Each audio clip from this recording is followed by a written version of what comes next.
Assalamualaikum warahmatullahi wabarakatuh. Ini adalah video pendidikan kesihatan tahun 6, standard kandungan kita, pertolongan cemas, iaitu bijak memilih. Sebelum kita pergi, mohon like, share dan subscribe video ni. Terima kasih kepada yang dah subscribe. Let's go. Di akhir PDP nanti, murid akan dapat mengetahui asas pertolongan cemas dan kepentingan bertindak dengan bijak mengikut situasi.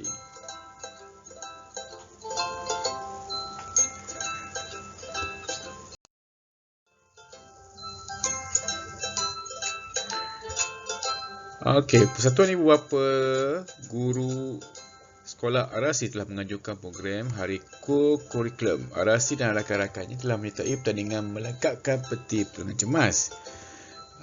Pertandingan ini memerlukan peserta memilih 10 item bagi melengkapkan peti pertolongan cemas yang sesuai dengan situasi kecemasan yang boleh berlaku.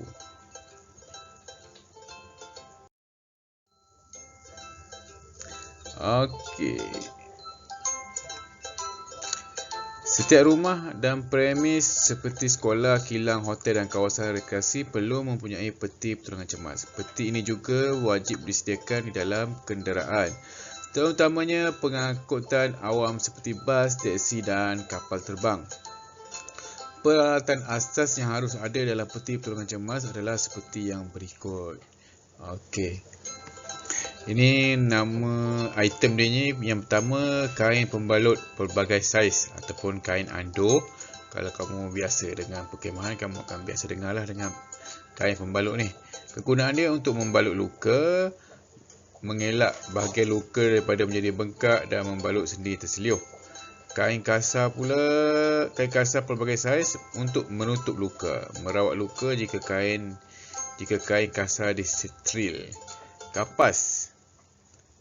Kapas untuk membersih luka, membuat alas dan melumur ubat. Yang seterusnya, plaster berubat atau pita pelekat. Dia digunakan untuk melekatkan balutan. Seterusnya, gunting kecil untuk menggunting pembalut gulungan. Seterusnya, pin penyemat untuk menyemat pembalut. Bila kita dah balut-balut tu, kita nak lekatkanlah pembalut tu. Termometer klinikal untuk mengukur suhu badan. Seterusnya, sarung tangan getah untuk memastikan kebersihan tangan ketika merawat.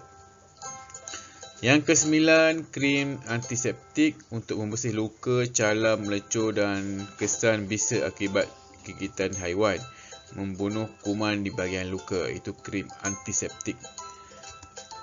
Penyepit untuk membuang serpihan kaca atau duri atau apa-apa benda kecil yang terlekat pada kulit kita. Seterusnya, buku panduan pertolongan cemas, rujukan untuk maklumat yang tepat dan mengenai aplikasi pertolongan cemas.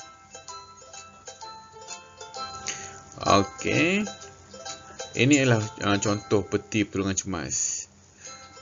Kalau kamu biasa tengoklah, biasa rasanya.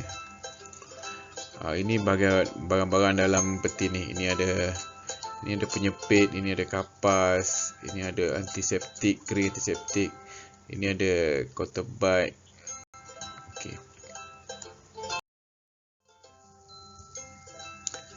Batu mula menyelamatkan nyawa. Batu mula ialah rawatan atau bantuan awal yang diberikan kepada mangsa di tempat kejadian sebelum menerima rawatan selanjutnya. Tujuan bantu mula sebagai ikhtiar untuk menstabilkan keadaan mangsa bagi mengurangkan kesakitan dan mengelakkan keadaan mangsa menjadi bertambah serius. Kita memerlukan latihan khusus untuk mengaplikasikan kemahiran batu mula ini. Jadual yang berikut menunjukkan 4 contoh keadaan kamu boleh mengaplikasikan asas bantu mula menggunakan peti pertolongan cemas. Yang pertama, kes rawatan luka kecil. Kita akan gunakan kain kasar ni. Macam mana kita nak guna? Cuci luka dengan air yang bersih, bersihkan luka dengan antiseptik, tutup luka dengan plaster berubat. Dengan plaster berubat untuk luka kecil lah. Kalau kamu biasanya handy plus ke apa ke, macam tu. Yang kedua, rawatan melecur dan terbakar. Kalau kita ada kawan-kawan yang melecur terkena api, mula-mula kita sejukkan kawasan yang cedera serta merta di bawah aliran air yang bersih. Kena sejukkan dulu. Kalau tak sejukkan, dia akan terus masak lah. Kita kena sejukkan cepat-cepat. Kalau ada ais pun boleh letak ais. Sapukan krim antiseptik pada bahagian yang melecur. Krim antiseptik. Jangan tutup bahagian yang melecur atau terbakar. Kita gunakan benda ni untuk mencuci je. Kita jangan balut. Tempat yang melecur atau terbakar. Nanti dia lagi meneruskan pembakaran. Okey. Rawatan terselih atau terkehil. Ini kita biasa belajar dalam pertolongan cemas. Hindari memasukkan sendi yang terkehil ke tempat asal. Kita jangan buat ni. Kita buat orang yang pakar buat. Sapu krim analgesik. Ampu bahagian cedera untuk mengurangkan pergerakan. Ini salah satu cara untuk mengampu ni. Kita gunakan kain anduh. Okey.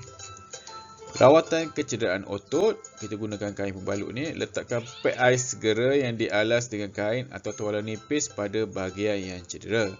Balutkan dengan kemas pada bahagian yang cedera.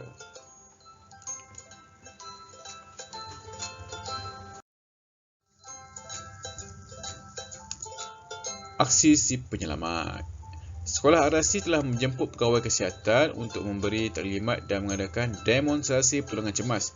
Mari kita ikuti demonstrasi pertolongan cemas oleh pegawai kesihatan tersebut. Situasi 1. Merawat luka terbuka. Okey. Pertama, kita kena bersihkan luka tu. Lepas tu kita balut. Guna kapas dan kain pembalut ni, ikat dengan kemas. Kalau ada pin, kita boleh guna pin. Situasi 2, menggunakan kain anduh. Ini adalah kaedah untuk kalau tangan tu terseliuh ke, patah ke. Ini.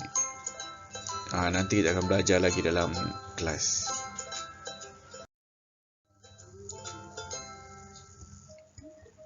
Situasi 3, menggunakan tuap.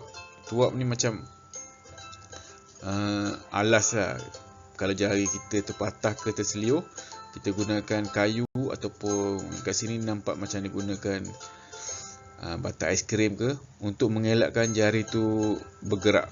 Jadinya kita balut dia kepada benda lain yang kukuh lah.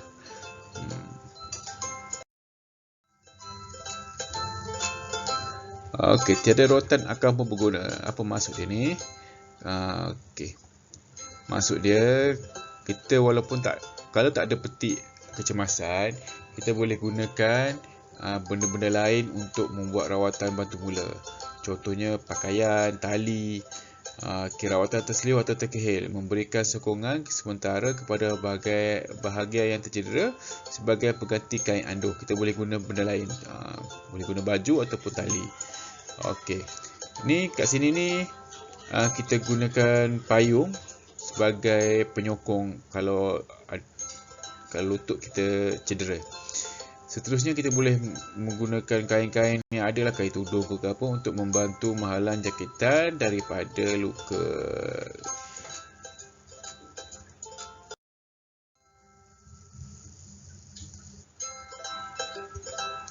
Okey. Ini pula kita gunakan untuk rawatan terbakar atau melecur. Kita gantikan air sejuk untuk melegakan kesan terbakar. Kalau kita tak ada krim yang berkenaan lah, kita gunakan air. Ini kain selendang ni boleh digunakan untuk membalut kepala yang tercedera lah.